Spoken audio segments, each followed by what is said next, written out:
Today, inshallah, we are going to talk about the preparation for as-salah. The fundamentals of Islam are 5. The pillars of Islam, the basics of Islam.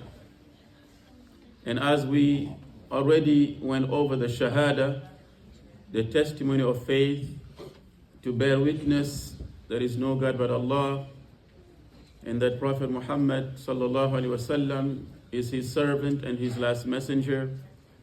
After the shahada, the next pillar, the next rukun, it is as-salah. If we were to talk about the details of salah, the importance of salah, it will take a long time.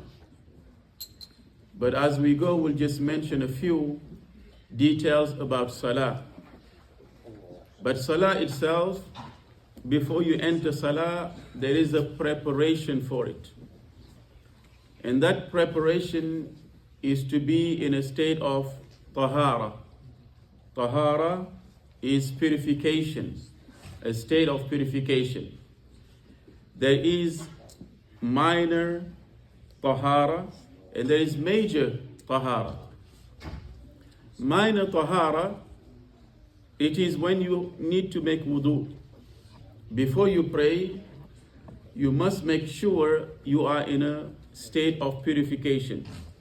And that purification could be major or minor. What is the difference between a major and a minor purification? For most of you, if you have reached the age of puberty, you already know this. If you reach the age of puberty, as a woman, you may have your menses. After you finish your menses, you have to take what is known as ghusl. Ghusl. And this ghusl will go over it, inshallah, so you know exactly how to do it. That is major. For the boys, they also need to make a ghusl at certain circumstances. But if it is not major, it is a minor purification. That is when you need to make wudu. When do we need to make wudu regarding minor purification? It is when you use the bathroom. When you use the bathroom, you need to make wudu before you pray. When you pass gas, you need to make wudu before you pray. When you go in a deep sleep, So these are the 3 things that break your wudu, and you have to make wudu before you pray. These 3 only. If this happens, you must make wudu before you pray. Now, making wudu, all of you should know how to make wudu by now. But we try to review, to make sure, to remind that you know all the details. Making wudu, we know the hadith from Uthman bin Affan. Uthman is the 3rd Khalifa. After Abu Bakr and Umar, Uthman was the next Khalifa, the leader of the believers.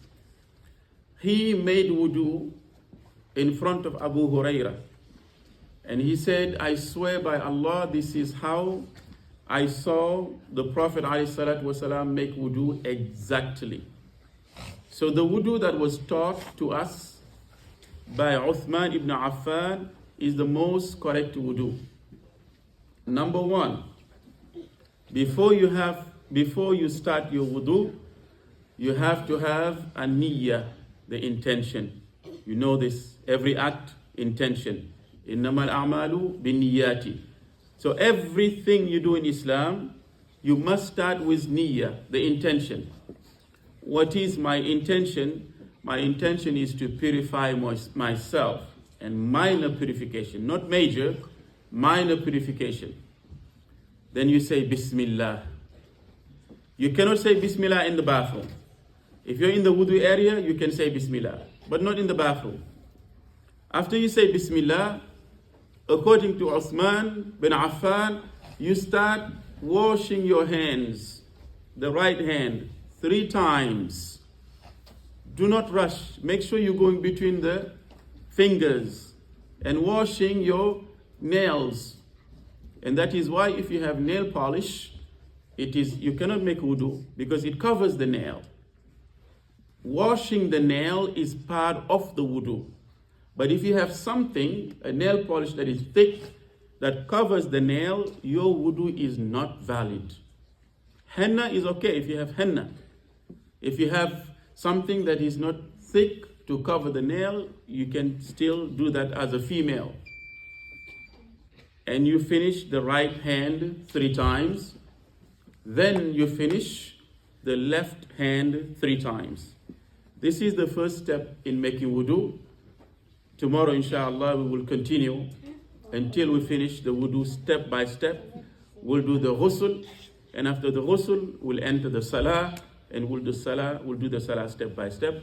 It is time to stand up for the salah, inshallah.